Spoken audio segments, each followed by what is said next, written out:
Hey guys, welcome back to my channel. For this video, I wanted to sit down and discuss a question that I always ask my interviewees at the end of every episode I film for On My Terms. So if you don't know what On My Terms is, it's a new series that I created where I feature people living alternative lifestyles and people who are creating lives that are aligned with their truest desires. And so at the end of every video, I ask my guests, for life to feel and look authentic to you, what terms are required? And I ask this question because I feel like a lot of times we don't really sit down and ask what values we want to guide our lives. We kind of just sleepwalk through our lives and kind of end up places that we're like, oh, I did not want to end up here. And so I feel like for us not to sleepwalk through our lives, we have to really sit down and ask, what terms are going to be guiding my life? It wasn't until I asked myself those questions that I realized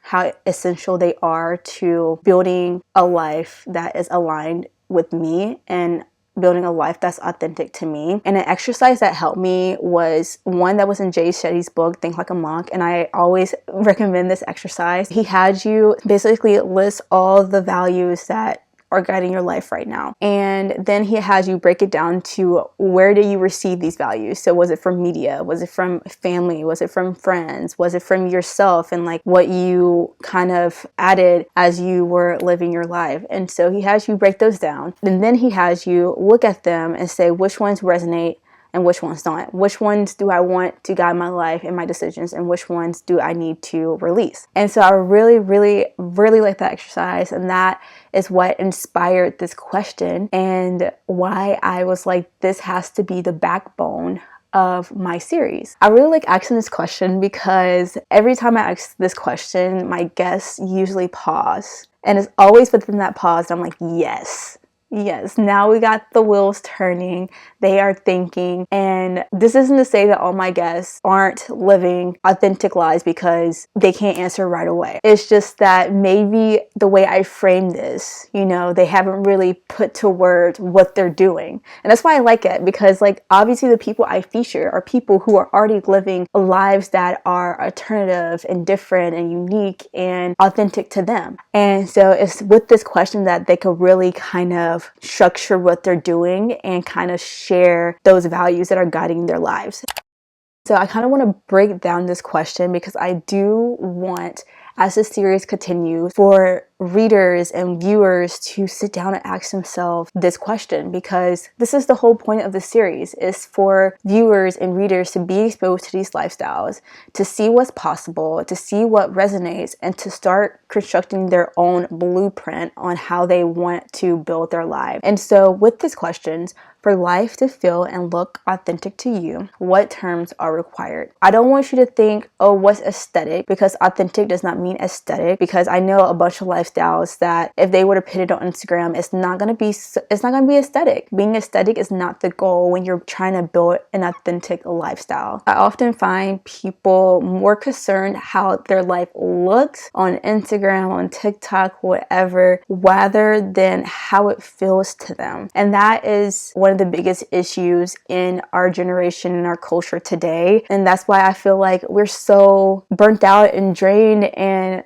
unfulfilled, because we're trying to keep up appearances rather than actually trying to align ourselves with what we actually want in life and actually building that and actually cultivating a lifestyle that's authentic to us. Authentic and authenticity at its core is what makes life feel like yours. What things are you doing in your day-to-day that's like, this is what I actually enjoy doing. This is something that I want to integrate into my daily life. And if it helps, you could think of terms as non-negotiables.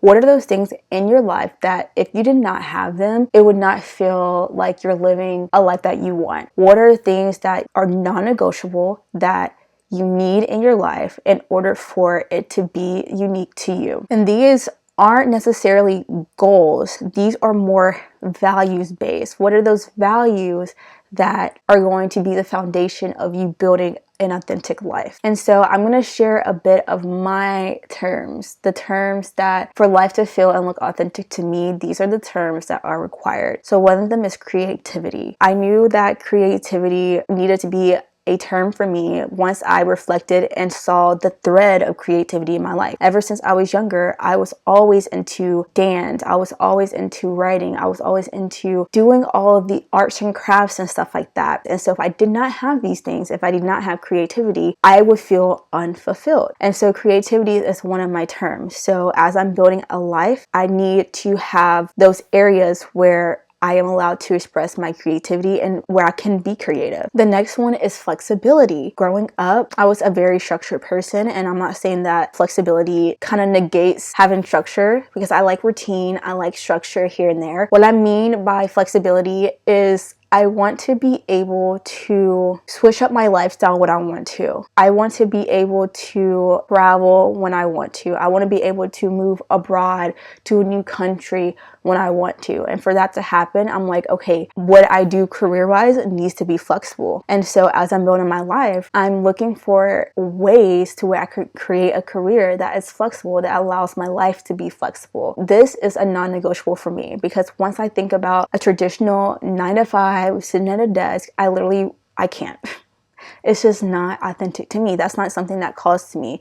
And it may call to you. And that's the beauty of this series, is that you're gonna meet people that I interview that crave having that stability and that structure in that 9-to-5. It's the way that they do it and the way they approach it that makes what they're doing authentic to them and makes it aligned to on my terms, and because it's their terms. So you're going to meet people that push the boundaries on what it means to have these traditional things but also do it in your way. The next term that I have is soul-led decisions. I am a person who is very in tune with my spirituality. I've always been this way.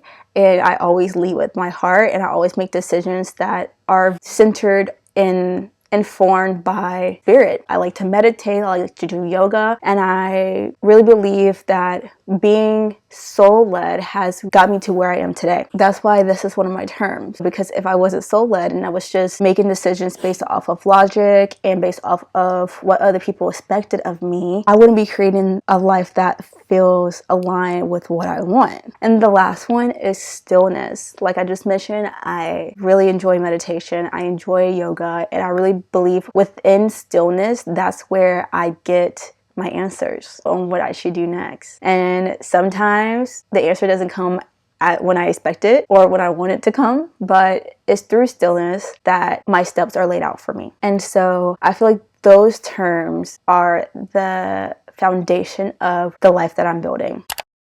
Now you may be asking, how do I sit down and define the terms that are for me? At the end of the day, it's all about self-inquiry. You have to ask yourself, I feel like a lot of people just bypass that step and they're just like, is this supposed to come naturally? Like, no, you have to sit down and actually ask yourself, what terms are required for life to feel authentic to me? What are my values? A lot of people don't do that. A lot of people do not ask what their values are. You have to ask yourself questions like, what drains me in my day? What brings me back to myself? What lights me up? What do I need more of? What are my desires? What are the things I want in life? What are things others expect of me that aren't in alignment with what I want? So it's like these questions that you have to really start asking yourself to uncover what things you want in your life, what things you don't want in your life, and the terms that are going to be the foundation of the life you want to build. I will create a blog post of journal prompts that you guys can kind of take and start writing if you are not someone that really likes to just kind of free flow and ask yourself random questions. I will link down below a Substack article on questions you could ask yourself and questions that have helped me. So one thing I want to leave you guys off with before we close out this video is that these terms are going to evolve. As you evolve, your terms will evolve. But I feel like you have to start somewhere. You have to start defining your terms now. Hey, did you enjoy this video? If you did, make sure to leave a thumbs up and hit that subscribe button down below for new videos. And I want to know in the comments what terms are required for you for life to feel and look authentic to you. Okay, see you in the next episode. Bye.